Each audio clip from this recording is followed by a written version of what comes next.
Guys నేను ఈ వీడియోలో మొత్తం SSMB 29 అంటే వారణాసి మూవీకి సంబంధించినటువంటి 2 అప్డేట్లు ఇవ్వబోతున్నాను. ఒకటి, వారణాసి సినిమా అమెరికా ప్యారిస్లో ఎటువంటి రికార్డ్ సృష్టించింది, అలాగే వారణాసి యొక్క అఫీషియల్ డేట్ అయితే మీకు అనౌన్స్ చేయబోతున్నాను. అంతకంటే ముందు మీరు మా ఛానల్ ఫస్ట్ టైం చూస్తున్నట్టు ఛానల్ కంటెంట్ గమనించండి, కంటెంట్ వచ్చి ఖచ్చితంగా సబ్స్క్రైబ్ చేసుకోండి. రాజమౌళి గారు అలాగే సూపర్ స్టార్ మహేష్ బాబు గారు కాంబినేషన్లో వస్తున్న భారీ అడ్వెంచర్ థ్రిల్లర్ మూవీ వారణాసి అప్పుడే రికార్డులు సృష్టిస్తుంది. సుమారు 1100 కోట్ల బడ్జెట్ తో వస్తున్న ఈ హాలీవుడ్ స్థాయి చిత్రం గ్లోబల్ స్టార్ ప్రియాంక చోప్రా గారు హీరోయిన్ గా నటిస్తున్నారు. అలాగే ఈ సినిమాను అనౌన్స్మెంట్ టీజర్ ను ఒక సెన్సేషనల్ న్యూస్ బయటకు వచ్చింది. ప్యారిస్ లోని లే గ్రాండ్ ర్యాక్స్ థియేటర్ లోని ప్రదర్శించిన తొలి ఇండియన్ టీజర్ గా నిలిచింది. యూరోప్ లోని లార్జెస్ట్ థియేటర్ ఇదే. స్క్రీనింగ్ కు అవకాశం ఇచ్చినందుకు మూవీ టీం థ్యాంక్స్ చెప్పింది.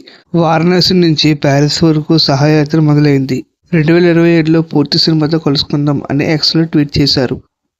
కీరవాణి గారు ఈ సినిమాకి సంగీతం అందిస్తుండగా ఈ చిత్రానికి విజయేంద్ర ప్రసాద్ గారు అలాగే దేవకట్ట గారు మాటలు మొత్తం స్టోరీ స్క్రీన్ ప్లే మొత్తం రాశారు. అయితే ఈ సినిమాని పూర్తి స్థాయి ఐమాక్స్ ఫార్మాట్ లో తీస్తున్నారు. ఈ విజువల్ వంటను ఏప్రిల్ 9వ తారీఖున రిలీజ్ కానుంది. అంటే ఏప్రిల్ 9, 2027న ప్రపంచవ్యాప్తంగా గ్రాండ్ గా విడుదల చేయాలని రాజమౌళి గారు ప్లాన్ చేస్తున్నారంట.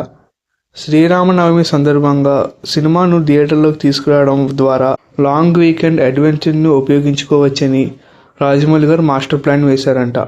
ఇప్పటికీ ఈ సినిమాపై ఉన్న హైప్కి, క్రేజ్కి రిలీజ్ డేట్ అనౌన్స్మెంట్ తోడైతే సోషల్ మీడియా మొత్తం ఊపేస్తుంది. ఈ భారీ ప్రాజెక్ట్ను ప్యారిస్లోని టీజర్ ప్రదర్శనతో ఇప్పటికే ప్రపంచవ్యాప్తంగా గుర్తింపు పొందిన వారణాసి సినిమా ఇప్పుడు ఏప్రిల్ 9వ తారీఖున 2027లో థియేటర్లో గ్రాండ్గా రిలీజ్ కాబోతుంది.